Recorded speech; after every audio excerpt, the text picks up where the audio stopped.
Hello, everyone.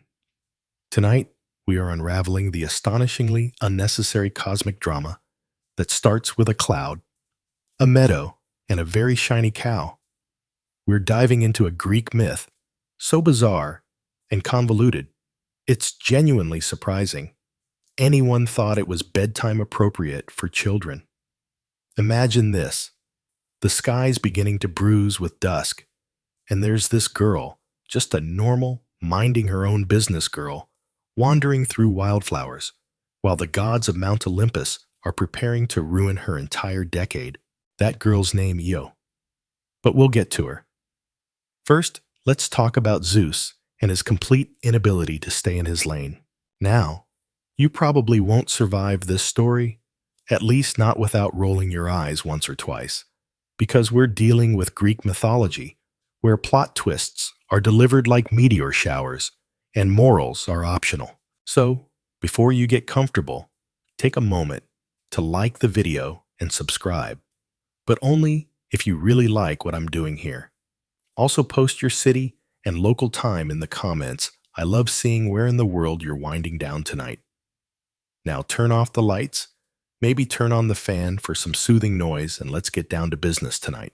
I'm dragging my feet along the dusty path of ancient Argos. The air smells like crushed thyme and sun-warmed olives, and every breeze sounds like gossip. This is the kind of place where myths hang in the air, like mosquitoes, persistent, annoying, and prone to biting you when you least expect it. Zeus, king of the gods, master of lightning, and serial romantic disaster, is up in the clouds being himself. That is peeking through vapor curtains and zeroing in on a mortal girl, because heaven forbid he mind his divine business. Io is down there, walking through a meadow, probably humming to herself, or chasing a butterfly. She doesn't know she's about to be the unwilling star of a constellation, much less a myth that'll get retold by sleep-deprived YouTubers thousands of years later. Here's the thing: Zeus doesn't fall in love quietly. He brings drama like it's a housewarming gift. And when he sees Io, he's smitten lightning bolt, to the heart, poetic metaphors blazing. Of course, there's a problem: his wife Hera. And she's not the haha boys will be boys kind of wife. She's the I will follow you across dimensions and turn your crush into a celery stalk type. Historians still debate whether Hera genuinely loved Zeus or was just playing an eternal game of mythological chess where every pawn was also a woman Zeus couldn't stop ogling. Either way, she had an alarmingly consistent method of dealing with his affairs, transform the other woman into something inconvenient. Now picture Zeus trying to be sneaky, the king of thunderclouds, and ego tries to cover up this little crush by smothering the area with clouds literally.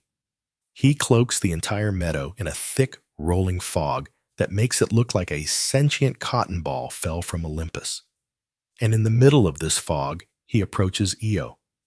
The sources are vague on how consensual this interaction was, which is sadly a recurring theme in Greek myths. Let's just say Io probably didn't ask to be involved in any of it. Meanwhile, Hera, sharp-eyed, calculating, and definitely not falling for the weather excuse, starts to suspect something. Because when her husband randomly generates thunderstorms in the middle of nowhere, she knows it's not about crops. So she descends. The moment Hera steps into the fog, the clouds part like they're afraid of her, which they probably are.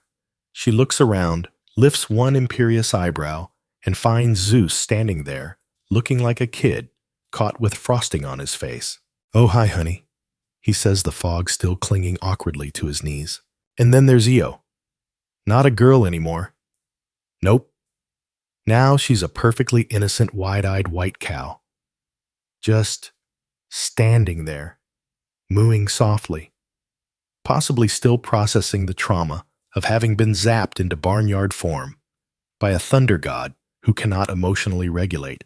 Zeus, without blinking, gestures toward the cow and says something like, "Isn't she lovely? Just found her here." completely random.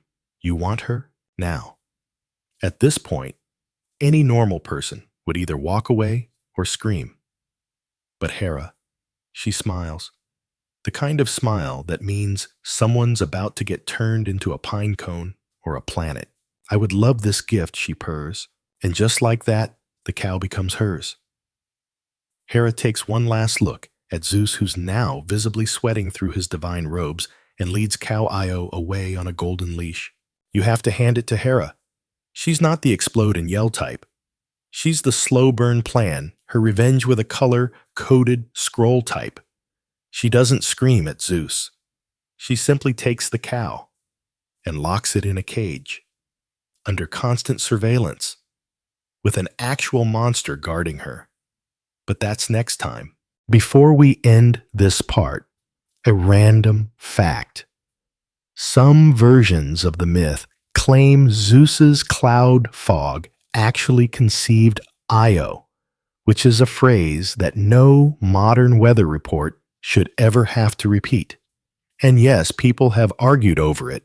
Classicists can't agree whether the fog was a disguise, a getaway trick, or just Zeus being dramatic again. So that's where we are now. Io was a nymph. Now she's a cow. And she's been handed off like a stolen birthday gift between two dysfunctional immortals. Somewhere up in the heavens, the stars are watching, and they're taking notes. I can still hear her hooves clopping awkwardly on the marble floor of Hera's palace. If you've never seen a cow try to look dignified in a goddess's courtyard, well, you're missing out on some quality comedy. Io, poor thing, is trying to act like she's not completely overwhelmed, confused and full of regret for ever stepping foot in that meadow. She was a river nymph for Olympus's sake. She should be lounging by streams, braiding her hair with reeds, not chewing cud in a golden paddock. But let me rewind just a bit. Before she became a cow, a sentence that only makes sense in Greek mythology, Io was a beautiful young priestess in Argos, dedicated to Hera no less. The irony is enough to make you snort. And yet that didn't stop Zeus.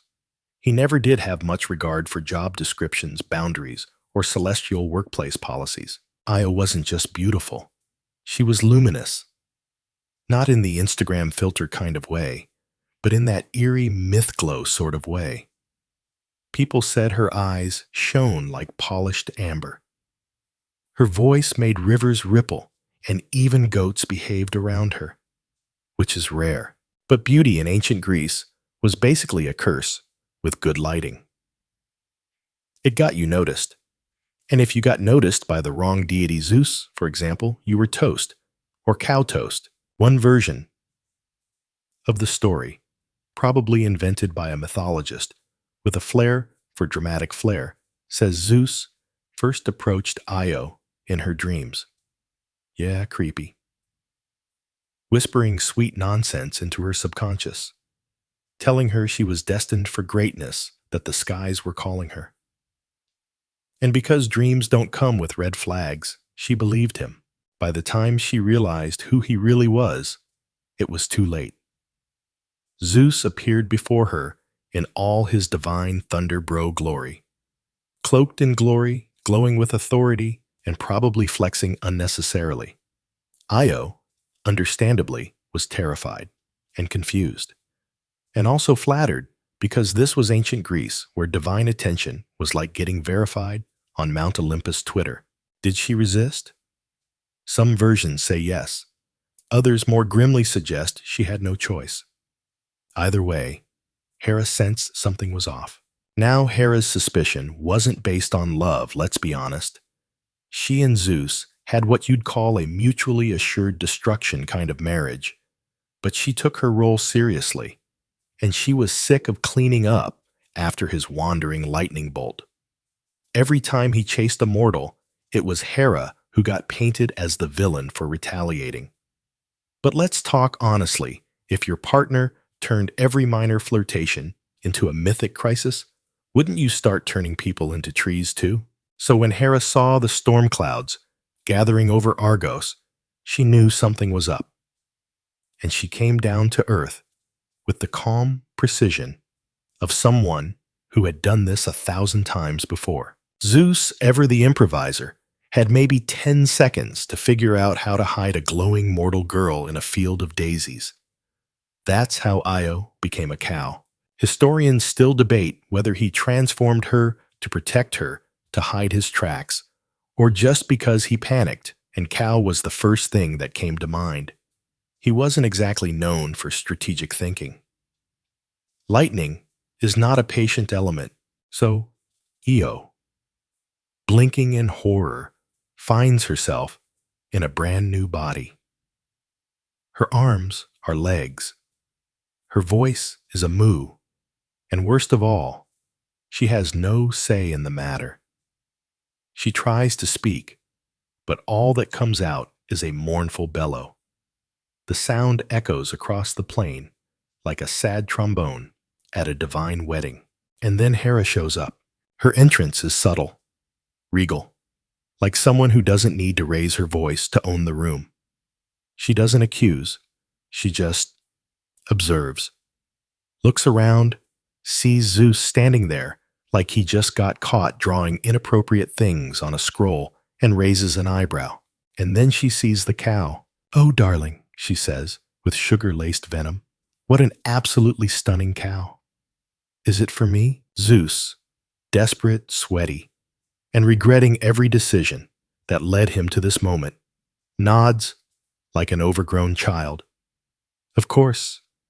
I thought of you the moment I saw her." That's a lie. A big one. But Hera takes the cow anyway, which is terrifying. Because when Hera accepts something, it's not because she believes you. It's because she knows what game you're playing, and she's already 6 moves ahead. So now, Io is locked up in a golden pen in Hera's palace. Her once flowing hair is now a twitchy tail. Her voice, once melodic, is replaced by low, frustrated moos that echo through divine halls. And worst of all, she's lonely. No one believes she's a girl. She tries scratching messages into the dirt with her hooves like a divine Morse code, but cows are not exactly known for penmanship. A less fun fact, in some versions, her father, King Inachus, realizes what's happened to her, and he grieves. A river god crying over a daughter he can't save. It's the kind of side note Greek myths toss in casually, like, by the way, this emotional trauma happened too. Now here's an odd historical detail. Cattle in ancient Greece were sacred and often tied to moon deities. So Io becoming a cow. It wasn't just random. It tapped into something symbolic. Moon fertility transformation, all wrapped into one clumsy lowing package. And if you think Hera's going to leave the cow alone, you haven't been paying attention. Because she's got a plan, a guard, a living surveillance system with enough eyeballs to monitor a Costco. But we'll get to him next. For now, Io. The unlucky nymph stands in the palace courtyard under a sky she used to pray to. And she waits. Maybe hoping Zeus will rescue her. Maybe hoping Hera will relent.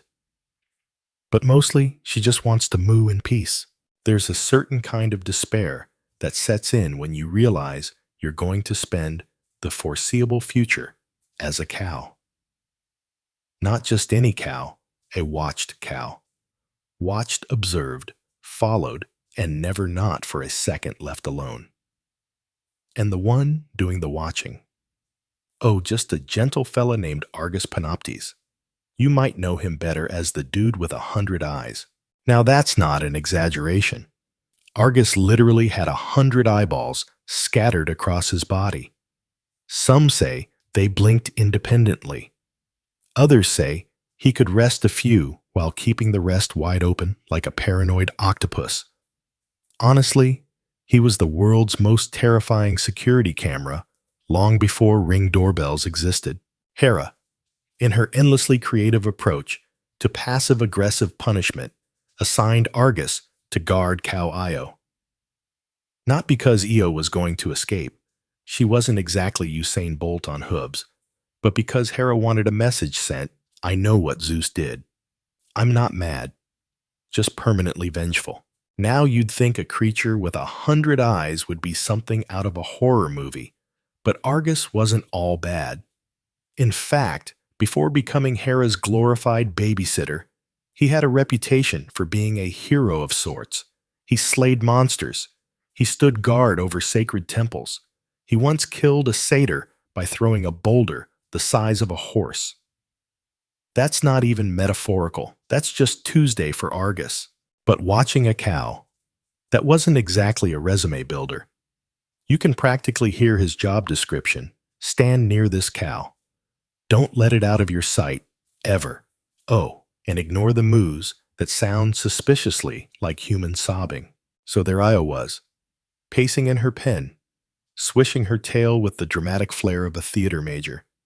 And there was Argus perched on a boulder, blinking one eye at a time in no particular order. Historians still debate whether Argus enjoyed this gig or merely tolerated it. Some sources say he took pride in it, seeing it as a sacred mission. Others suggest he was just bored out of his 100 skulls. The scene is bleak. Imagine being a once divine nymph now grazing awkwardly under the surveillance of a walking Google Street View with legs. Io tried everything. She ran. She cried. She scratched messages into the dirt with her hooves. She even tried headbutting the pen to see if divine architecture could crack under pressure. Spoiler, it couldn't. Now Zeus, sitting high and dry on Mount Olympus, was not having a good time. Sure, he caused this mess. But watching his latest romantic misfire moo in misery under the watchful eyes of Hera's beefy peeper patrol, that stung.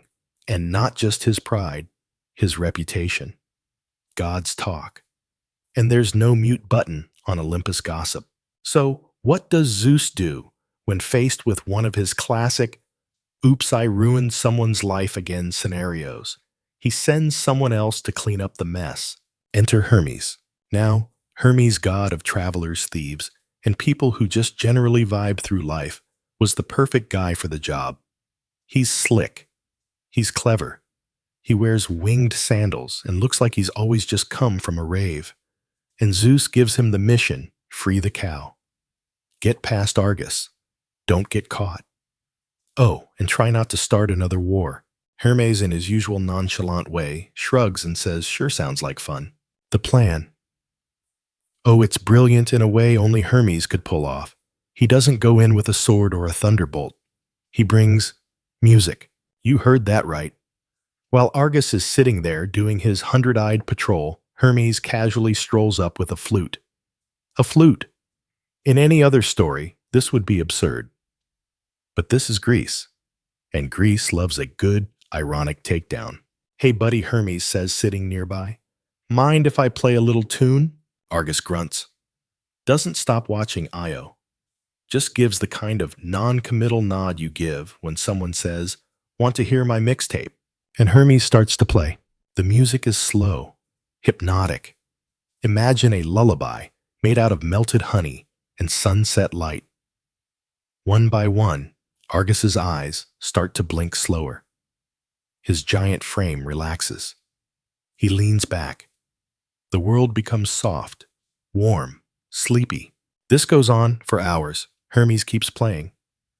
Maybe he throws in a few boring stories, the kind that make your eyelids heavy just from the sheer banality. Like explaining how sandals are made, or describing every single kind of Greek cheese. Eventually, the inevitable happens. One eye closes, then another, then 5 more. And when the last eye droops shut, Hermes strikes. Now, how exactly Hermes kills Argus is debated. Some say he used a sword. Others claim he used a rock. A few romantic versions suggest he simply lulled him into eternal sleep, a sort of musical euthanasia. Either way, Argus dies peacefully, surrounded by melodies and a dozing cow that still doesn't know what's going on. Hera, when she finds out, is not amused. But she's Hera. She doesn't throw things. She commemorates. She takes the eyes of Argos, all 100 of them, and sets them into the tail of her favorite bird.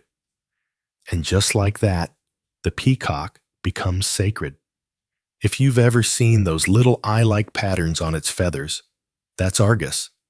Still watching, kind of. A divine middle finger with feathers. Meanwhile, Io is free. Or, sort of. She's still a cow. Still traumatized. Still being chased by Hera's relentless rage. Because this wasn't just about catching Zeus in the act. It was about sending a message. And the message is clear. No one gets away clean. So now Io is running. Again. But that's tomorrow's nightmare. So, Io's on the run now. Hooves pounding against dirt roads, mooing in panic. Probably wondering why she didn't just stay by the river and read poetry like a normal nymph. She's finally escaped Argus, thanks to Hermes' bedtime flute, solo-turned-assassination gig. But freedom. It's got strings. Mainly Hera's. Because Hera, in true mythological fashion, does not stop when things get poetic. No, she levels up. She sends something else after Io, a supernatural insect known as the gadfly. Now listen, this is not your average fruit fly around a banana situation. This thing was crafted specifically by Hera to torment. A persistent, buzzing, stinging beast with one job: make Io's life even more miserable than it already is. Historians still debate whether it was literally a fly or more like a divine mosquito with a grudge, but either way, it followed her. Stinging, nipping, buzzing like a tiny motorcycle of doom. Imagine being turned into a cow, chased across continents, and now being dive-bombed by an angry wasp that never sleeps. You can almost hear Io groaning. Seriously, she runs through forests, over mountains, across fields where real cows probably give her judgmental looks. Ancient poets say she crossed the Ionian Sea, which, by the way, is named after her. She's quite literally running her name into geography. There's something bizarrely beautiful about it. This girl-turned-cow, streaking through landscapes, her hooves painting myth across the earth. Wherever she goes, legends bloom. Rivers, cities, entire regions take on her name. Io leaves a trail not of breadcrumbs, but of place names and exhausted historians trying to map her cow trauma route. But it's not all bad. Along the way, she meets people. Not everyone runs from the talking cow. Some help her, briefly, poorly, often followed by Hera smiting them in increasingly creative ways. One village gave her shelter. The next morning, it was a smoking crater. Message received. At one point, Io is said to cross into what we'd now call Turkey. And here's a fun fact. In some versions of the myth, she stops near the Bosphorus, which also means cow crossing. Yes, seriously. Geography had jokes back then too. The buzzing fly never leaves her alone. It becomes her constant companion, like a tiny, high-pitched reminder that Hera holds grudges like gods hold thunderbolts. She reaches Thrace. Then Scythia. The snow is so cold, her breath fogs the air like smoke, and her hooves ache with every step. Yet she doesn't stop. The fly won't let her. Hera won't let her. And Zeus, well, he's watching. From Olympus. Occasionally sighing. Probably composing moody poetry in his head and pretending he's the victim here. But Io doesn't need him now. She's becoming something else. Stronger. Her mind adapts. She stops crying every night. She learns to rest when the fly quiets. She finds shelter in mountain caves and drinks from sacred springs. Her eyes, once wide with fear, begin to narrow with quiet resolve.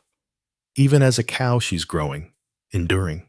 Now let's take a quick detour, because this bit's interesting ancient depictions of Io during this phase show her as half cow, half woman. Kind of like a minotaur, but prettier and less likely to be locked in a labyrinth. Some pottery even shows her with human eyes and a cow's body, which is both tragic and oddly symbolic. She's stuck between two worlds, and neither one fits.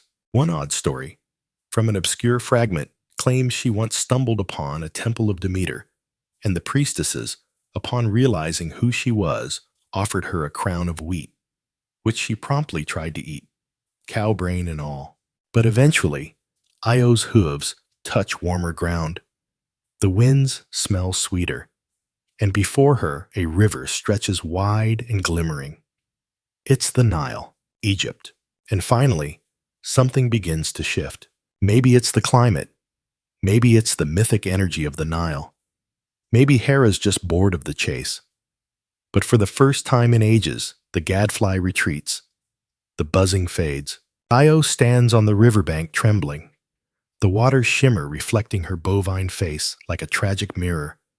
She stares at herself, unsure what to think. She's made it this far. But what now? Is this her final form? Will she live forever, with cloven feet and no thumb? And then something happens. The ground pulses. The river swells. A golden light descends, not hot, not blinding, just warm, like a celestial hug. Zeus has finally decided to intervene again. Now remember, Zeus doesn't do apologies.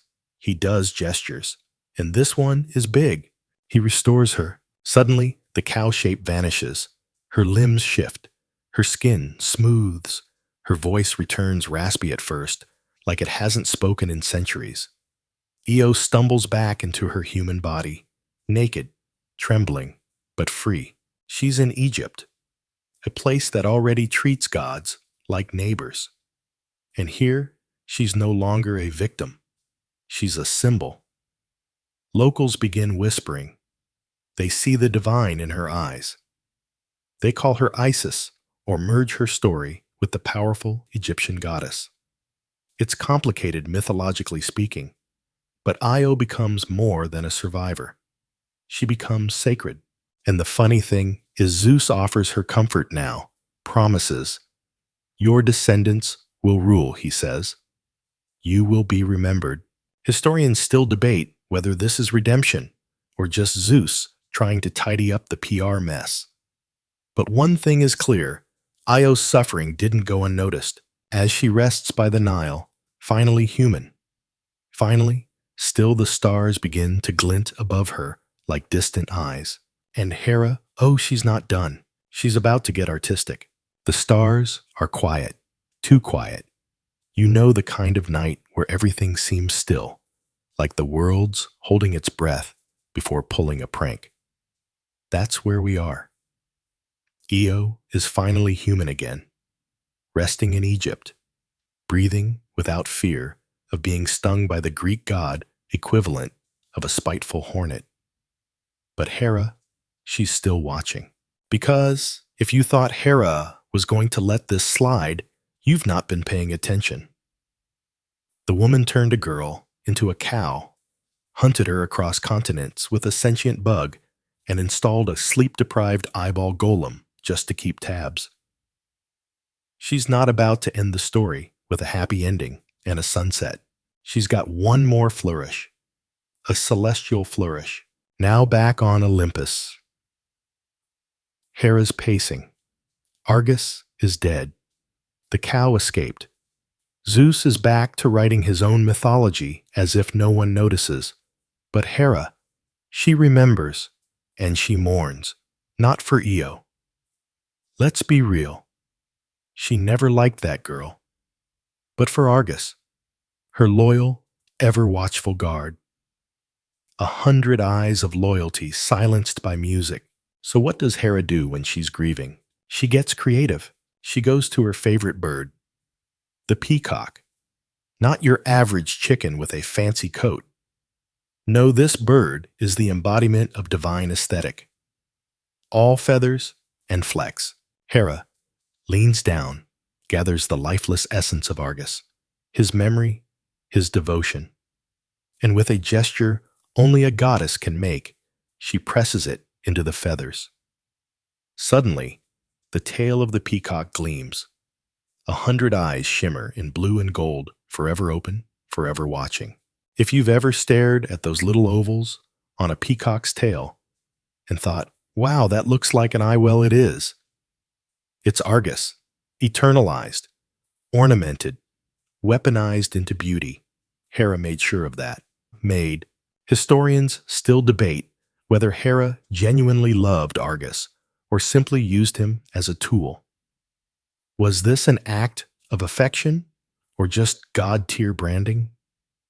Either way, Argos lives on, blinking his celestial eyelashes every time a peacock struts its stuff. But this isn't just about memory. It's about messaging. You don't kill Hera's servant and walk away. No, no. She's about to take things higher, literally, because while she's busy decorating birds with eyeballs, she still hasn't quite forgiven Io. Yes, Zeus turned Io back into a woman. Yes, he sent her to Egypt, where people started worshiping her. But in Hera's mind, that just meant the girl got off easy. So she reaches up into the stars. That's how gods do things when the mortal realm stops being satisfying. She looks up at the heavens, sees the blank patches of night sky, and says, let's put a cow up there. A big one. A reminder. Boom! Constellation mode activated. Now remember, Io's story had already tangled itself into cosmic geography. The Ionian Sea. The Bosphorus. But now, Hera adds one more touch, Boötes Taurus, or more specifically, the heifer-shaped cluster known as the star cow. There's debate over exactly which stars represent her. Some myths point to Io as the origin of the constellation Taurus. Others place her among faint asterisms lost to time. One version even suggests Hera took the last remnants of Cow Io's divine essence and hurled it into the sky as a kind of eternal timeout. Either way, there's now a glowing bovine up above, frozen in the heavens, gliding silently through the night sky, season after season, mooless but meaningful. That's the Greek gods for you, passive aggression, with a side of astronomy. The weirdest part, mortals started making up stories about the stars, about how this cow came to be. Farmers looked up, saw Taurus rising in spring, and planted their crops under the gaze of a goddess-cow hybrid. Sailors used her light to navigate. Poets composed verses about her. Nobody remembered all the cow chasing that torment the gadfly with unresolved rage issues. They just saw stars. And Hera, she didn't care. As long as the girl Io could never escape the past. Some scholars say the constellation was a gift, a kind of divine apology. Here now, you're immortal. But come on, this is Hera. It was never about forgiveness. It was about finality. Now, let's talk about Argos one more time because he deserves a little postscript. The peacock thing. That wasn't the only tribute. In older versions of the myth, there are temples dedicated to Argos, not because people loved him, but because they feared being watched. The concept of panopticism, being constantly observed, can actually trace roots back to Argos Panoptes. Surveillance culture, but make it mythological. And Hermes, he gets praised, of course, gets songs written about him. People start calling him Argeiphontis, which literally means slayer of Argos. Never mind the fact that he basically played lullabies until the guy passed out and then stabbed him. Details. And Zeus? Oh, he conveniently forgets all of it. Starts talking about how Io was always destined for greatness, as if being turned into a cow and chased halfway around the world was just character development. Io now, in Egypt, begins her next life. She marries a king Telegonus in some versions. Others say she births Epiphus, a son of Zeus, who becomes a demigod ruler of Egypt. Either way, She becomes Myth's version of a PTA mom with divine trauma and a mild case of hoof PTSD. The myths blur here. Greek gods weren't into linear storytelling, but one thing stays the same. Io never forgets the sky. She looks up night after night and sees herself, not as she is, but as she was.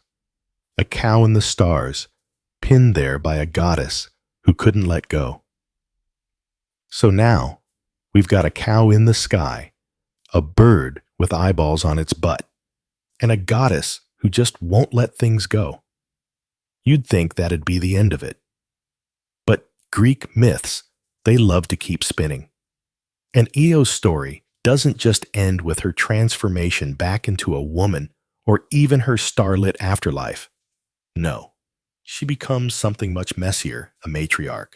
That's right. The once mooing river nymph ends up at the start of a bloodline so chaotic, so cursed, that it makes your extended family's group chat drama look like polite diplomacy. Let's rewind a little. Io's son, Epiphas, is born in Egypt. He's got that spark, the shiny hair, the divine cheekbones, the ability to walk through sandstorms without sweating. In other words, everyone knows Zeus is the dad. And the people of Egypt, they love it. Epiphas grows up, becomes a king, and starts the line of Danos, which you'll want to remember because it leads us down a rabbit hole of betrayal, prophecy, and wedding night horror stories.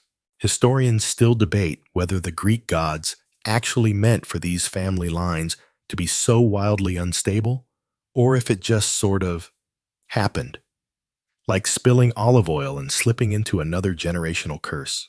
Now, Epiphas's descendants include Danaus and Aegyptus, two brothers who hate each other in that very Greek. Let's solve our problems with bloodshed kind of way. Danaus has 50 daughters, yes 50, and Aegyptus has 50 sons. You can already feel where this is going. The sons want to marry the daughters. Danaus, sensing this will end badly, and not wanting a group chat with 100 in-laws, runs away with his girls to Argos. But Aegyptus is persistent. So eventually, the marriages go ahead, with Danaus caving only after giving each daughter a wedding gift, a knife. Because nothing says congrats on your marriage like a murder weapon wrapped in silk. On their wedding night, 49 of Danaus's daughters kill their husbands. That's not an exaggeration. They literally stab them in their sleep. Only one daughter, Hypermnestra, spares her groom Lynceus because he respected her boundaries, modern king energy, honestly.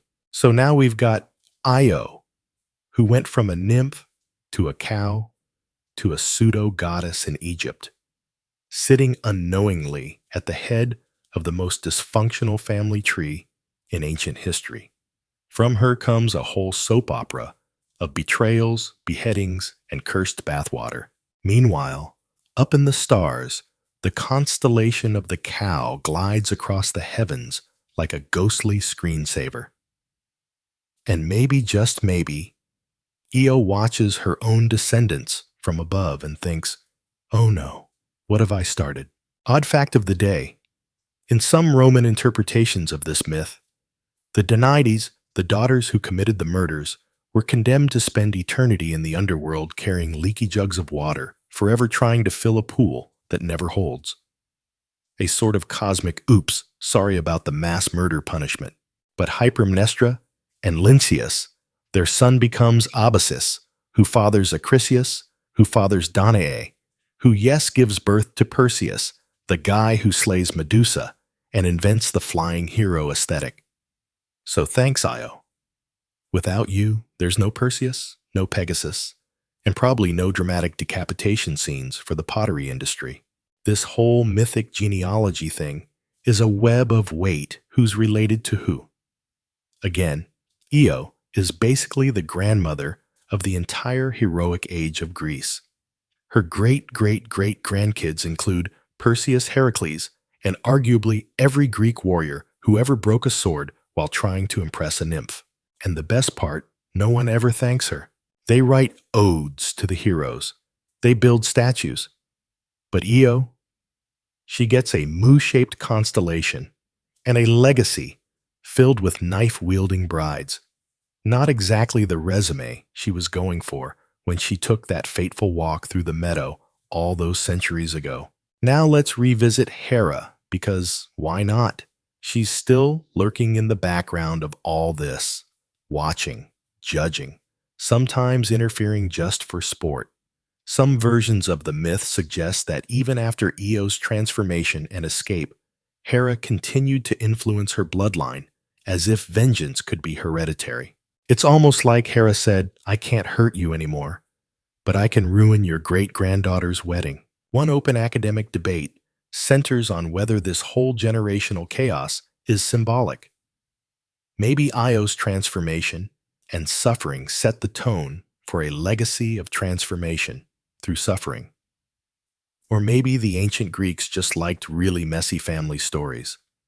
Either way, her name gets etched into temples, riverbanks, and eventually myth itself. Io never asked for any of this.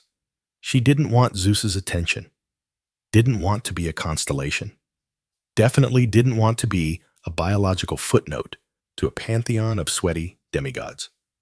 But here she is, eternal. There's something strangely modern about that. A woman caught in a whirlwind of forces she didn't choose, trying to find dignity in survival. And in the end, even though she's a minor character in Zeus's mess, she becomes a major thread in the mythic tapestry. Not bad for a girl who used to chew grass by the Nile and blink up at the stars, wondering when it would all end.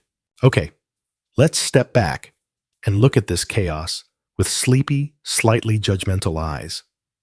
Io's legacy is now fully unspooled, cow-turned goddess mother of an entire heroic line, an unwilling mascot of why Greek myths should come with therapy sessions. But here's where things get even more ridiculous. Because the more you zoom out, the more it becomes clear Greek mythology is just ancient daytime TV in a toga. Everyone's related. Everyone's cursed. Everyone's either marrying their cousin, murdering their stepmom, or getting transformed into fruit. It's exhausting. Take the mess that Io's family stumbles into. We've already talked about her descendants, Epiphus, Danaus Perseus. But let's slide down a few branches of that wobbly family tree and talk about Heracles. Yep, Hercules, if you're using his Roman stage name. Guess who his great-great-grandma is? That's right, Io. And Heracles, well, his life is the mythological equivalent of someone rolling a d20 and landing on horrifying ordeal every single time. He's the poster boy for I did 12 impossible labors because the gods won't leave me alone. And it all starts with Hera. Again, you'd think she'd be tired by now, but Hera holds a grudge like it's a sport. And because Heracles is a son of Zeus, born from yet another affair, Hera makes it her personal hobby to ruin his life. Sound familiar? This pattern isn't an accident. Scholars love arguing over whether Hera's vendetta against Io set the tone for how she handled Zeus's other flings. Like she practiced on Io and then went pro. Each new woman, each new child, born from Zeus's adventures, became another reminder, another mark on Hera's scorecard. Io cow, Semele lightning. Leto, forced to give birth on a floating rock. Next, and all these characters, they're tangled together in a spaghetti knot of prophecy and revenge. Remember how Io fled across the known world, eventually landing in Egypt. Well, now her descendants keep doing the same thing, running, wandering, trying to outpace a divine mess they never asked to inherit. One strange but telling story comes from later traditions that say Io was worshipped in Egypt under the name Isis, a powerful goddess of magic, motherhood, and resurrection. The Greeks visiting Egypt saw Isis and went, "Oh yeah, that's totally our cow lady." Cultural accuracy, questionable. But it shows how myths evolve, absorb, and remix across time. Even stranger, There's a lesser-known version where Io never really stops wandering. After becoming human again, she still feels off, like she's out of step with time. Some say she continues to wander, even as a goddess, appearing in sacred dreams or gliding over rivers as a mist. That cow trauma runs deep, folks. And if you're thinking, wait, didn't we start with a meadow? And now we're in metaphysical cow ghost territory? Yes, welcome to Greek mythology. Linear narrative is for mortals. But let's be honest, part of the reason this myth sticks around isn't just the drama. It's the weird little details, like Argos and his 100 eyes, or the gadfly, or how every transformation is wildly inconvenient. No one gets turned into something useful. No one's like, boom, now you're a falcon. Enjoy the wind. It's always here. Now you're a shrub. Suffer. One open academic debate that keeps surfacing is whether the gods, especially Hera, actually believe in justice or just vengeance wrapped in poetry. Was Eo's suffering a statement or just a divine tantrum? It's not like Hera went after Zeus, the actual problem. No, she always redirected her wrath onto the women. And let's not even talk about Zeus's ability to dodge consequences with a smirk and a thunderbolt. Some mythologists say that this reflects a very human system of blame displacement. When you can't punish the powerful, you find someone nearby and make them a scapegoat, or, in Eo's case, a literal cow-goat hybrid. Speaking of scapegoats, there's a theory that Io's story was once a ritual allegory, that her wandering and suffering mirrored the ancient Near Eastern sacrificial animal ceremonies, where a beast symbolically carried the sins of the people. Imagine that Io, as an early form of spiritual cleansing, wandering the earth, taking on guilt only to ascend as something holy and untouchable. A divine sponge. That would explain why her myth has so many animalistic echoes, why her transformation feels more symbolic than literal. She didn't just become a cow. She became burdened by love, by punishment, by legacy. And still, she survives. That's the part I keep circling back to. She survives the thunder god. She survives Hera's obsessive retribution. She survives stinging insects, being disbelieved, being dehumanized literally, and then finds a way to exist beyond all of it. Her voice is never truly recovered in the myth. We never hear her speak after becoming human again. Maybe she's tired. Maybe she chooses silence. Or maybe the stars, those quiet witnesses, are the only place left where she can speak freely. And guess what? She's still up there. That little cluster of stars in Taurus, that weird patch in the sky, you never quite pay attention to. That's Io. So, next time you look up and see that faint cow-like shape inching across the night, just remember, that's not just a star.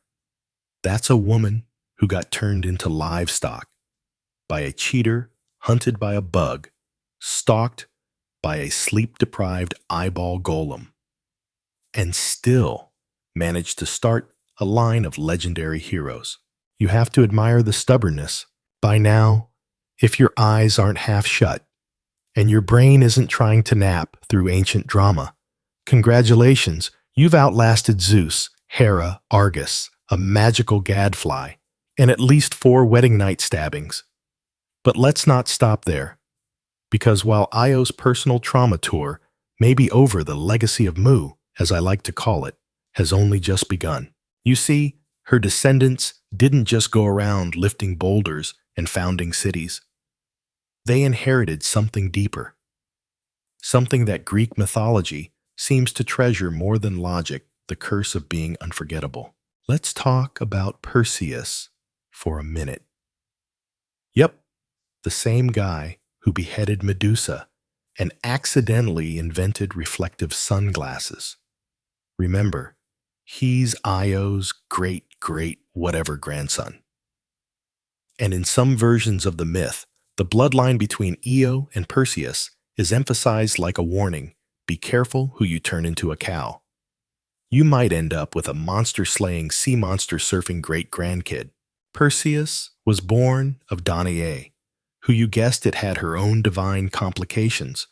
Zeus didn't show up in a cloud. This time he got creative and turned into golden rain that fell through the roof and impregnated her. Because when it comes to romantic boundaries, Zeus is the Houdini of inappropriate entry points. And Perseus, he grows up to be the kind of guy who slays gorgons, saves princesses, and uses severed heads as problem solvers. But what's interesting is that his heroism is often tangled with sorrow, just like Eo's. For instance, he accidentally kills his grandfather with a discus, a flying disc to the face. Tragic, yes, but also kind of poetic. Like fate has a twisted sense of humor. Io ran from fate. Her grandson throws it like a frisbee. Thematically, it's like the myths are whispering you can't outrun what's written in the stars, even if you used to be one. Another odd little detail: Io's name is sometimes echoed in later myths as a symbol of sorrow itself. In Greek tragedy, characters will occasionally call out Io, like a wail of anguish echoing her pain. So not only did she become a constellation, she became a sound. That's next-level branding. And just when you think the Greeks are done pulling connections from her myth, they loop in Heracles, the most overworked demigod of them all. As the son of Alcmene, who's also from Eo's line, Heracles is a distant grandbaby of Mu herself, which means every time he fought a hydra or cleaned a divine stable, Io was technically somewhere in his DNA whispering, "Keep going, kid. I mooed so you could roar." There's a darker layer to all this, too. One ancient text suggests that Hera's hatred of Heracles wasn't just about Zeus's infidelity. It was about the bloodline. Hera remembered Io. She remembered Egypt. She remembered the humiliation. And seeing Heracles, a product of that same tangled root system, was like pouring vinegar into a divine paper cut. It's like Io's suffering echoed down through generations.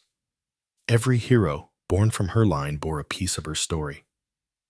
Perseus with his tragic prophecies, Heracles with his impossible labors. Even Electron, one of Perseus's sons, dies in a misunderstanding involving stolen cows. The irony is so rich, it should come with its own olive oil label.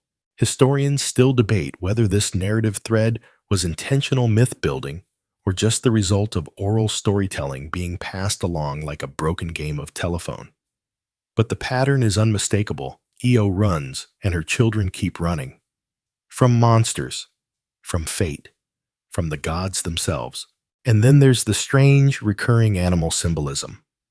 Io's cow form wasn't a one-off. Her descendants constantly find themselves tangled with beasts, fighting them, taming them, turning into them. Maybe that's part of the myth's subtle joke: once a cow, always a little bit bovine. Now, speaking of cows, let me just drop one of the weirdest academic footnotes of all time. There's a theory, stay with me here, that Io's myth is actually a retelling of moon worship rituals where the cow symbolizes fertility, the goddess shifts with the lunar cycle, and the gadfly represents time or decay. That would mean Io's suffering is less about punishment and more about seasonal transformation. And honestly, that's beautiful, but also deeply exhausting to explain at dinner parties. Meanwhile, Hera continues to loom over all of this. She's the narrative glue. She doesn't just torment Io, she becomes the shadow cast over the whole heroic age. She's the cosmic editor redlining any story that doesn't sufficiently punish Zeus's poor impulse control. And Zeus, still dodging blame, still shiny, still pretending he didn't launch 1,000 years of myths because he couldn't take no for an answer. Classic. What makes Io's story so quietly powerful, though, isn't the divine antics. It's the fact that she never asked for any of this, and yet she became essential. A girl who just wanted to serve her goddess ends up being the keystone for some of Greece's most iconic myths. She didn't fight monsters. She didn't wield a sword. She didn't marry a god or conquer a city. She survived through humiliation, through isolation, through metamorphosis. And in Greek mythology, that kind of endurance, that's heroic. So maybe next time you hear someone praise Heracles for his strength or Perseus for his courage, just whisper, "Yeah, but have you ever been turned into a cow and chased across continents by a divine fly and still left behind a legacy that shaped a mythos?" Didn't think so. Let's take a breath, just a slow, sleepy breath, and float back to that moment. Finally, human again. Finally, not being chased by a sentient bug, sits by the Nile. The air is warmer here. The stars are clearer. The gadfly is gone. Hera is somewhere sulking in Olympus or plucking feathers off her favorite peacock. And for the first time in what feels like mythological forever, there is silence. But silence in Greek mythology never lasts. Especially not for someone like Io, whose myth keeps leaking into other myths, like someone spilled olive oil across the scroll. See, Io may have stopped running, but her name didn't. It kept echoing. One of the stranger developments in her story. The idea that Io became a bridge, not metaphorically, but geographically. She crossed from Europe to Asia, and ancient storytellers loved to place her hoof-shaped footprints wherever they could. One location, in particular, becomes key: the Bosphorus, literally Cow's Passage, that narrow strait between Europe and Asia. According to myth, Io swam across it, while still a cow, mooing panicked hog ears full of salt water. And now, thousands of years later, ships cruise through that strait every day, completely unaware they're gliding over a cow path carved by divine trauma. Historians still debate whether this etymology came before or after the myth was the Bosphorus named for Io, or was Io's myth wrapped around an existing word like a divine pun. Doesn't really matter. What matters is that her wandering became a map. Myth layered over landscape. Greece's first GPS powered entirely by emotional damage. But Io doesn't just appear on maps. She slips into rituals too. In Argos, where her story started, she was worshipped as a moon goddess, and her name whispered during nocturnal ceremonies. The kind of hush-hush festivals where everyone wears robes, stares at the moon, and probably pretends they understand the metaphors. Over time, Io becomes more than a person. She becomes a type.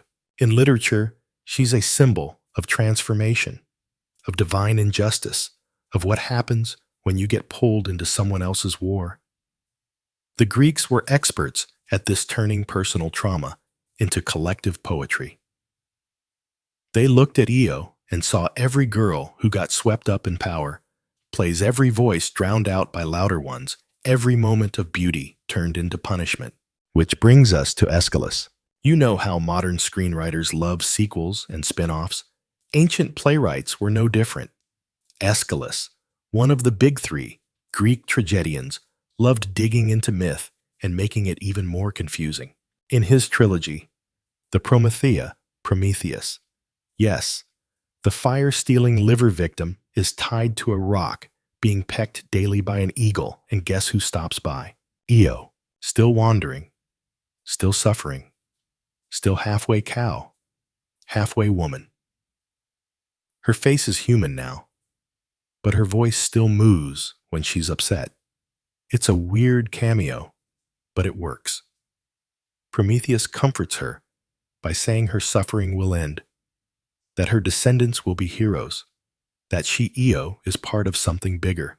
It's one of the first times her myth is treated with tenderness, not just cosmic chaos. Prometheus doesn't pity her, he honors her. And maybe that's what we've been circling this whole time. Io isn't the star of her own myth in the beginning. She's the obstacle, the victim, the cow. But as her story unfolds through stars, bloodlines, weddings, rituals, and revenge, she becomes something else. Not a punchline, not a punishment, a pillar. The way Greek myths work, they don't always let you be one thing. You're not just a hero or a villain or a monster. You're all of it, reshuffled through time. Io is a nymph, a priestess, a cow, a wanderer, a queen, a star, a mother, a memory. And even more odd, she's rarely angry. This girl gets turned into livestock, stung across continents, disbelieved, renamed, and woven into constellations against her will, and never once does she become the monster. She doesn't curse anyone, doesn't destroy cities, doesn't beg for vengeance. She endures. There's something quietly powerful about that. Endurance as rebellion, survival as myth. Now here's a curveball. In later Roman interpretations, Io's story gets fused with Hathor, the Egyptian cow goddess of fertility and joy. Because apparently, once you become a sacred cow, people can't stop drawing connections. But while Hathor is joyful, Io's myth carries melancholy, a kind of graceful sadness, the feeling of standing under stars that remember more than they tell. It's easy to forget that myths like this were whispered by firelight, told to children, carved into stone. People carried Io's story, not because it was loud, but because it lingered, like an echo. Like the buzz of a fly that's gone but not forgotten. And speaking of that fly, some versions say Hera kept it alive long after Io's journey ended, just in case. A divine backup plan. Somewhere out there, the gadfly buzzed around the world, still looking for something to torment, or someone. Maybe that's why mosquitoes are still around. Just a thought.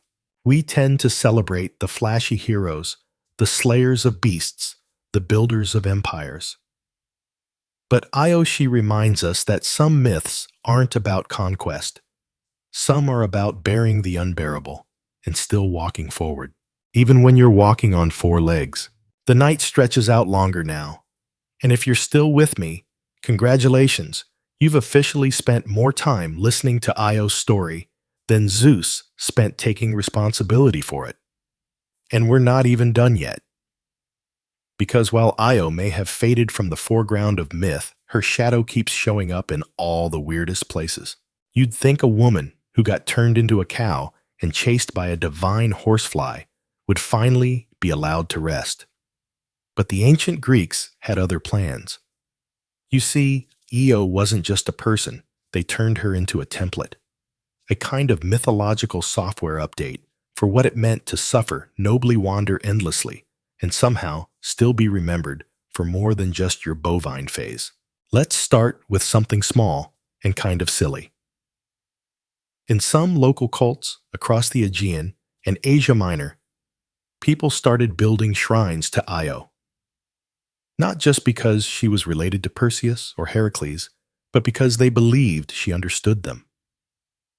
She became a quiet kind of patron, especially for women. Not queens, not warriors, just women trying to survive love gods and bad weather. There's a stone tablet from the island of Delos, worn cracked and half erased, that references a priestess named Iona praying to the wanderer who mooed across the sky. Is that Io? Is that just a poetic invention? Who knows? But the fact that someone somewhere was still praying to her 1,000 years after her myth faded tells you everything.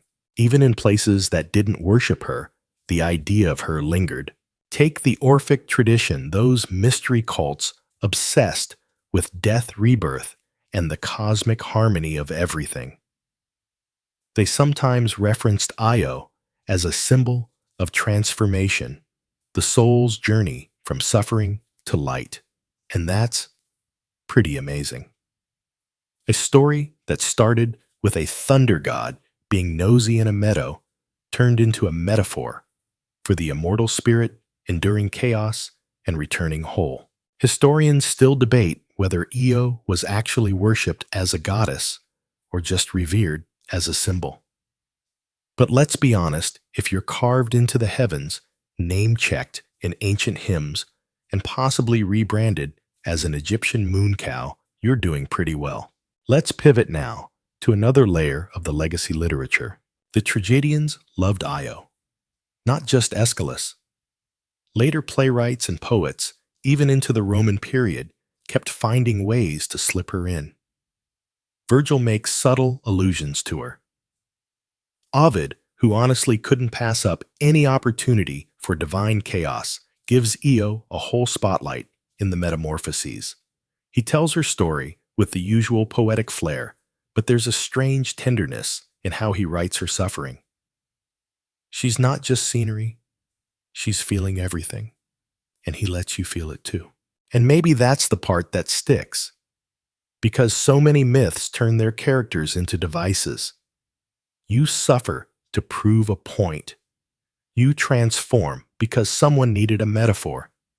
But Io, she was human first. She didn't ask for divinity, didn't want fame, didn't chase power.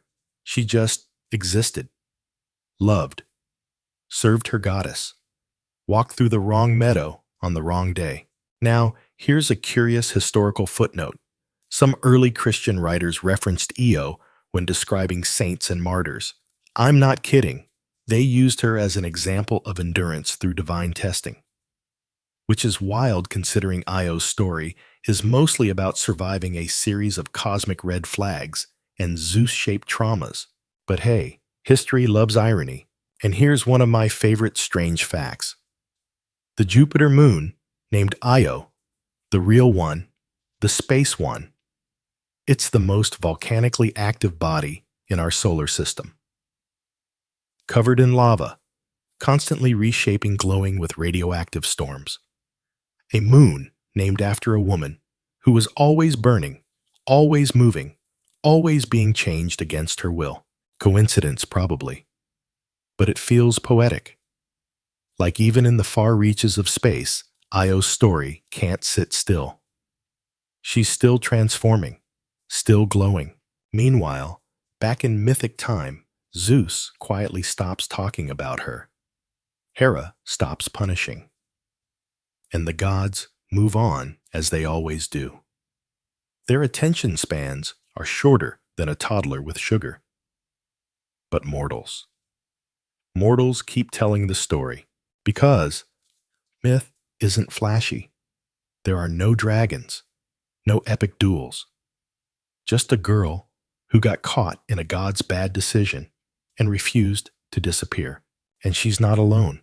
Greek mythology is full of these quieter figures, people who didn't become heroes or villains, but still shaped everything.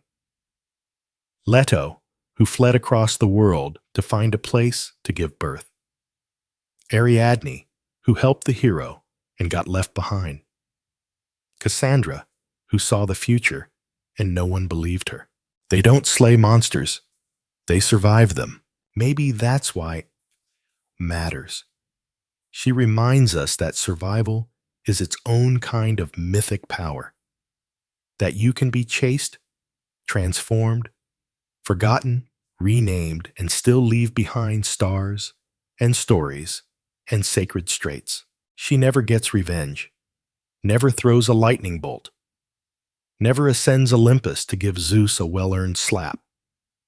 But she becomes something harder to erase a legend. And you know what? She earned that spot in the sky, not as punishment, not as a joke, but as a monument to motion to every woman who kept going when the gods stacked the deck and still found a way to leave footprints across the continents. Even if they were hoof prints, the stars above us barely flicker. And maybe that's the point. They've seen it all. They remember stories long after the storytellers stop breathing. And one of those stories, still suspended somewhere in the quiet black, is the shape of a cow. Io's cow. It's easy to forget her when you're caught up in the louder myths. The heroics of Heracles. The scandal of Helen. The sea foam drama of Aphrodite. Io doesn't get parades or temples the size of small cities. But her story keeps slipping in softly, subtly, like wind through long grass. Let's talk about how she ended up in the stars, because by now we've mentioned it enough times that it's probably glowing behind your eyelids every time you blink. According to some star maps and ancient mythographers, Hera, or in some versions Zeus, himself placed Io's bovine form among the constellations. Historians still debate whether this was meant as a tribute, a punishment, or an awkward apology. Was it Hera saying, "Here now everyone can look at you forever," or Zeus saying, "You're immortal now. Sorry about the whole cow thing"? Or was it just another way for the gods to make themselves feel powerful, taking lives and hanging them in the sky like trophies? You'd think becoming a constellation would feel glorious, but ancient myths often make it sound more like resignation, a final frame, a story pinned down and made to stop moving. The constellation associated with Io varies depending on who's doing the interpreting. Some say Taurus, the strong, bold bull, rising in the spring, is her. Others claim Boötes, or a lesser-known star grouping no longer recognized by modern astronomy. But one theme holds constant: the image of the animal placed among the stars as a lasting symbol of transformation and suffering. Odd fact of the night. The ancient Greeks often associated the rising of Taurus with fertility and seasonal renewal, which is kind of perfect. Because after all the horror, the wandering, the divine nonsense, Io's myth ends in new beginnings. And maybe that's why her legacy feels so quietly powerful. She didn't just survive. She planted something. A line, a name, a glimmer, a reason for people to look up and whisper, "That one. That's her." Now let's fast forward a few hundred years. Roman poets, always ready to remix a good Greek drama, gave Io her space in civic mythology. In the early Roman Empire, she was sometimes seen as a symbol of empire itself, wandering, expanding, painful in process, but grand in destination. It's weird, right? How a woman turned into a cow, because Zeus couldn't keep his toga tied, somehow became a metaphor for the Roman state, and yet it fits. The theme of suffering that leads to greatness, the cost of movement, the silent dignity of transformation. Even weirder, some Roman coins featured bovine symbols that scholars believe may reference Io's myth. Usually, a cow accompanied by a star or a crescent moon. People carried her image in their pockets, maybe not knowing who she was, but still keeping her close. And then there's the art. Io appears again and again in classical painting and sculpture, often as a trembling young woman, half human, half cow, trying to escape a thundercloud with a face. Or wrapped in Hera's cold stare. Or lying in the grass hooves, folded beneath her eyes wide, and wondering why the heavens forgot to send a manual. One of the most striking pieces, a marble relief, where Io is looking up, human-faced, cow-bodied, as Zeus descends in a mist of clouds. The expression carved into her features is not awe, it's resignation.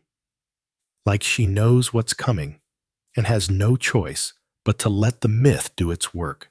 And honestly, that's haunting, because for all the divine chaos in her story, Io remains the most human character. She doesn't wield magic, doesn't argue with gods, doesn't deliver poetic speeches about fate and justice. She suffers.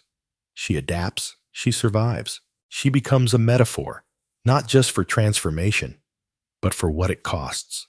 The silence in her myth speaks volumes. She never really gets closure. No big monologue. No satisfying revenge arc. Just wandering. A fly. A river. A child. A constellation. And maybe that's the lesson. Not everything resolves cleanly. Not every trauma gets a ribbon on top. But survival, that's still a kind of win. Because here's the strange beauty of it all: we remember her. Thousands of years later, in a world of skyscrapers and satellites, someone still tells her story, in a quiet voice, late at night, trying not to wake the neighbors. And out there floating above us, the stars shift slowly in their skybound silence. Taurus rises. The peacock flares its tail. The moon bends toward the Nile, and Io remains. Not as a victim, not even as a cow, but as a memory that glows. Let's drift now into the softer parts of this myth, the places where time slows down and the noise fades. Because after all the flying monsters, jealous goddesses, and endless hoofprints across continents, there's something strangely serene about where Io ends up, not just physically, but mythologically. She's no longer running. There are myths that end with climaxes, crashes, slayings, weddings, so cursed they require 49 daggers. But Io's story ends more like a sigh, a slow exhale, as if the cosmos finally let her rest. That rest doesn't come with trumpets or divine proclamations. It comes with water, the Nile wide and glimmering, a river so ancient it's older than the stories that float on top of it. When Io reaches it, still part cow. In most versions, something shifts.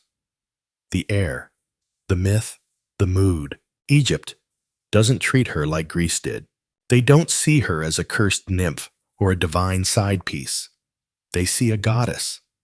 Maybe it's projection. Maybe it's reverence. Maybe it's just that Egypt understood what transformation really meant. The Nile becomes a threshold for her. She crosses from exile into reverence, from humiliation into worship. It's not that her pain disappears, it doesn't, but it changes. It becomes part of the land, the water, the sky.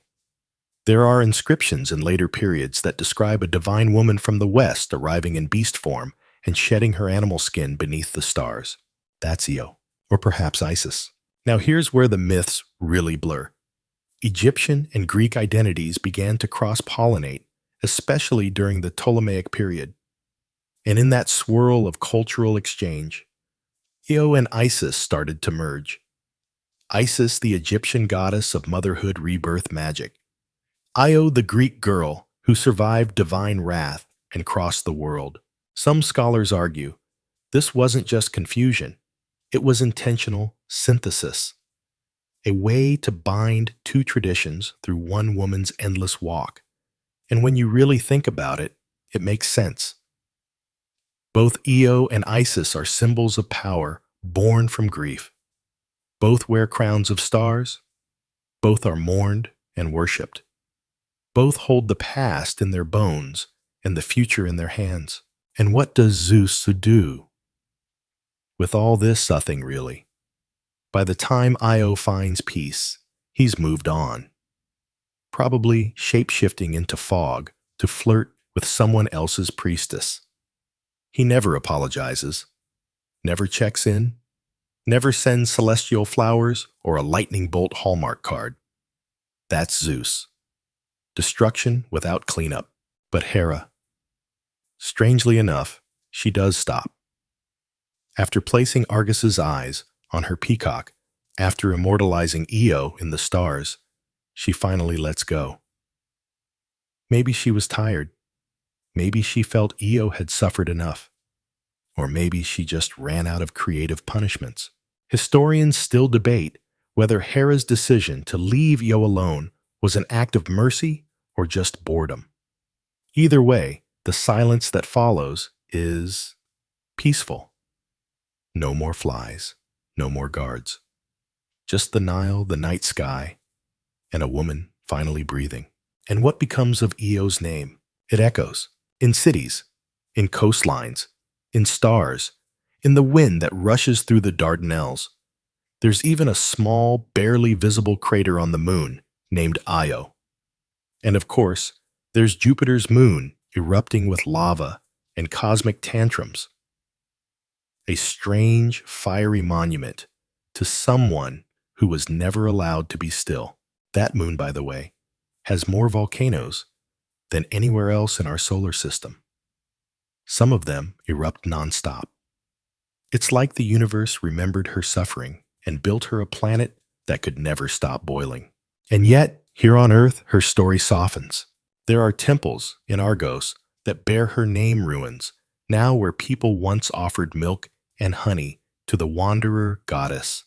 On quiet nights, they say you could hear her in the breeze, gentle, not mourning, not angry, just present. And over in Egypt, stories began to bloom that Isis came from far away, that she wore the shape of an animal before becoming divine, that she wandered before she ruled. Maybe that was Io. Or maybe it was just the world trying to give her story a better ending than the one Olympus gave her. It's worth saying again, she never fought back. Not in the way we usually celebrate in myths. She didn't kill anyone, didn't raise an army, didn't outwit her enemies. She endured. And somehow, that was enough. In fact, that was more than enough. Because long after the gods fell silent and their temples crumbled into dust, Io's story still flickers. In star charts, in moon names, in whispered prayers. And maybe that's the greatest transformation of all. Not cow to woman, not woman to constellation, but suffering into legacy. Not loud, not dramatic, just real. So here we are, deep in the quiet hours, drifting further into this sleepy mythscape where gods have stopped shouting and stars do all the talking. And what do the stars say now? They say Io mattered, maybe not to Zeus, maybe not to Hera, but to us, absolutely. Let's talk about what that really means, because Io's myth beneath all the divine soap opera and celestial bull nonsense is about something painfully relatable, being swept into someone else's mess and having to build a life from it anyway. Sound familiar? In the modern world, we call it drama. Emotional fallout. Getting caught in the wreckage of someone else's choices. But for Io, it was literal. She didn't cheat, betray, or provoke. She simply existed. Beautiful, visible, vulnerable. And the gods did what gods in Greek myths always do. They reacted badly. Her story hits a weird emotional note. She's not a fighter. She's not a villain. She's not even fully a victim in the way ancient stories usually frame them. She's a survivor who never gets closure, and that's what makes her feel so real. The ancient Greeks weren't shy about mixing gods and mortals. But Io's case, it's not a love story. Not even a tragedy, really. It's a consequence of power, of desire, of misused divinity, and it's echoed again and again in myths that come after. Ever notice how many Greek heroines go silent? How many are turned into trees, birds, or just vanish into metaphors? Io is one of the earliest, and her silence ripples through the rest. Through Daphne, through Philomela, through every woman who couldn't scream loud enough to be heard over thunder. Io doesn't scream. She moves, but that's kind of the point. In Greek tragedy, suffering doesn't end with justice. It ends with change. Not always the kind you choose, but change nonetheless. You walk into a storm. You crawl out the other side. not untouched, not whole, but alive. And here's something funny in a not funny way. Hera's vengeance shaped the world more than Zeus's desire ever did. Let that sink in. Zeus saw Io and made a mistake. Hera turned that mistake into a mythology, into a global chase, into constellations and feathers and prayers and rituals. She took a moment of betrayal and folded it into every continent Io ran across. Is that petty? Probably. Is it also poetic? Oh, absolutely. Because Hera didn't erase Io. She made her inescapable. Even now, she lingers in the background of myths that never name her. She's the river you cross when you flee, the cow carved into pottery beside a temple ruin, the echo of footsteps in stories where women lose their names but keep their stories. Let's not forget how much Io's bloodline shaped Greek mythology. We've covered Perseus and Heracles. But go deeper. Her descendants built cities, sparked wars, founded dynasties, and half of them never even knew her name. That's the thing about legacy. It works whether or not you remember where it started. It's like planting a tree, then walking away before it bears fruit. Io did that, not by choice, not with pride, but with grit. One oddity that sometimes gets left out. There were actual festivals held in her name in certain corners of the Greek world, mostly in Argos where her story began. Quiet rituals, offerings of barley and milk, songs sung softly just before moonrise. The kind of ceremonies that didn't make it into epic poems, but still mattered to the people who held them. Because sometimes it's not the grand myths that endure. It's the whispered ones, the bedtime ones, the ones that feel like a lullaby dipped in tears. And somewhere out there, if you believe the old poet's Io is still moving, not running anymore, just gliding. Across the night sky, hooves replaced by light. No buzzing fly, no guards, no thrones, just space, quiet, peace. And maybe, just maybe, that's the ending she deserved. A girl who never wanted to be famous, immortalized in the one place that never forgets. Not Olympus, not Egypt. The stars, the same ones over your roof right now. Quiet, ancient, and still blinking her name in patterns we don't always notice until someone tells us where to look. Look up. That might be her. So now, we're in the deepest stretch of the night. That velvet hour when even the gods sleep, and only the myths stay awake. And Io, she's still there, quiet now, but everywhere.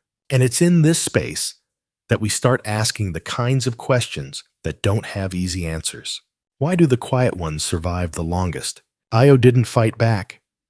She didn't scream at Zeus. She didn't beg Hera.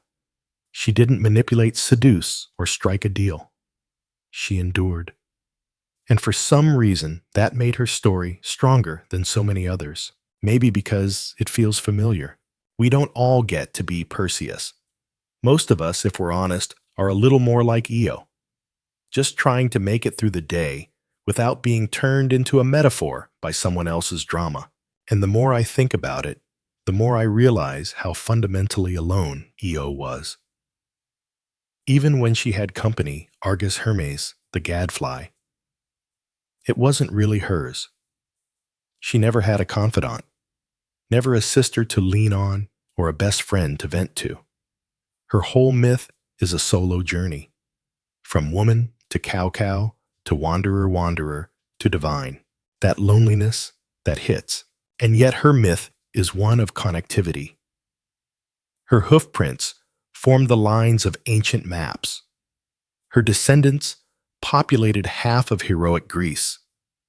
Her image slipped into Roman coins, temple mosaics, and astronomical charts.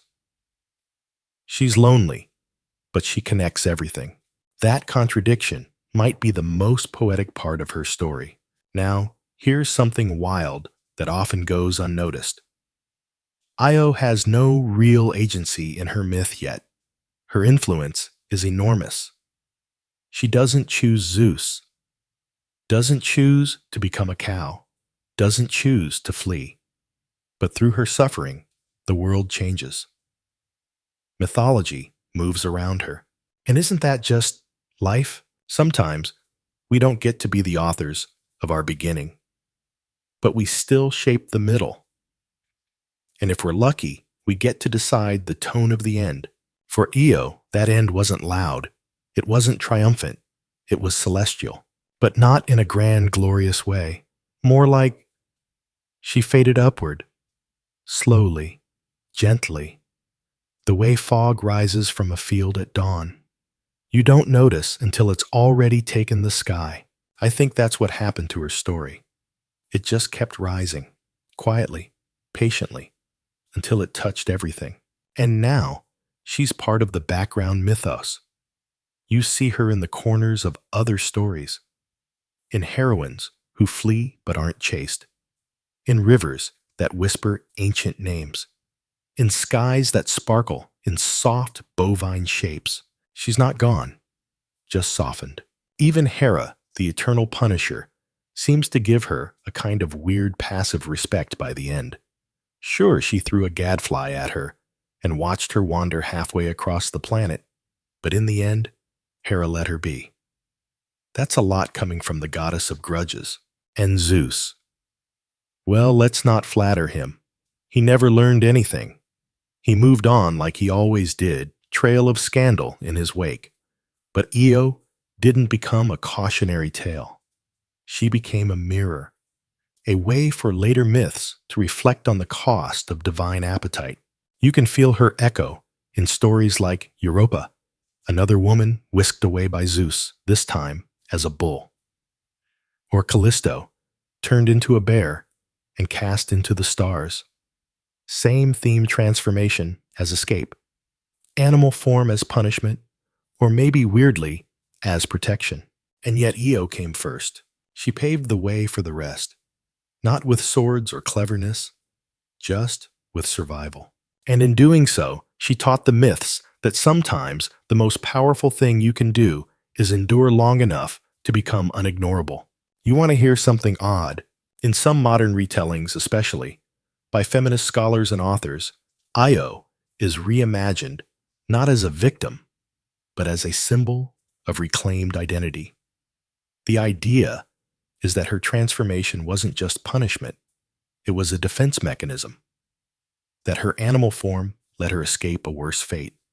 That Hera's vengeance gave her the one thing no mortal woman usually gets: time. Time to move. Time to transform. Time to outlive everyone who tried to control her. Whether or not you buy into that reading, it's a powerful one. Because it means that even a story written by gods and chiseled in patriarchal marble can be rewritten in whispers. And the woman at its center, who once had no voice, can start to speak again. Maybe that's what the stars are, not frozen punishments, but unfinished conversations, waiting to be retold. We've come full circle now. From a sunlit meadow in Argos, where a girl named Io lived quietly under the gaze of indifferent gods, to a sky stitched with stars, where her shape still glides, silently too slow, for the eye too permanent to erase. And after everything, after the divine crush, the transformation, the eternal flight, the peacock feathers, the volcano moons, the mythic bloodlines, what do we really have? A girl who kept going. Io never slayed a beast, never led an army, never even got the satisfaction of a dramatic confrontation with the god who started it all. But her story still pulses through the veins of ancient mythology like a deep heartbeat. Let's take one last look at what she left behind. There's the constellation, of course, her body made into celestial architecture. There's the bloodline packed with chaos and glory, Perseus-Heracles dynasties founded on the shoulders of someone who once had hooves. There's the geography, the Bosphorus, the Ionian seamount Io, the Nile. And then there's the idea of Io, the myth that lingers like perfume on old stone. Quiet, persistent, impossible to wash away. She's the blueprint of sorrow, absorbed of identity warped and returned of a woman made and unmade by forces beyond her choosing. The final twist. In the end, it's not Zeus's name that gets whispered to the stars. It's hers, because Zeus is just another god. Hera is just another scorned immortal. But Io is the story, the one we keep telling. Not because she was flashy, not because she was victorious, but because she endured, and because her story mattered more than the hands that wrote it. And that is mythic. Not every story has a triumph. Some just have peace. Not justice, not revenge.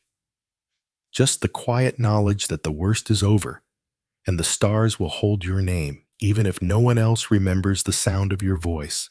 So if you ever find yourself wandering through grief or confusion or change, remember Io.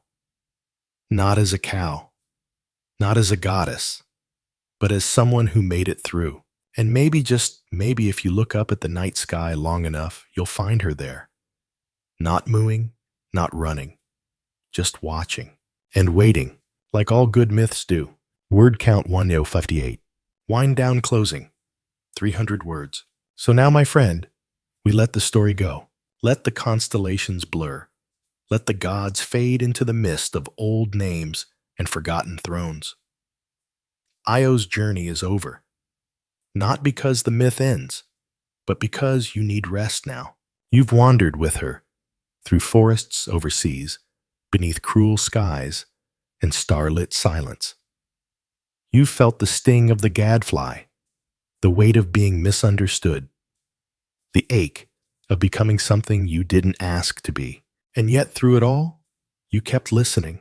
Maybe that's what stories are for, to carry a little sorrow gently, to make space for the quiet endurance that doesn't get headlines, to remind us that even those who can't speak still leave echoes behind.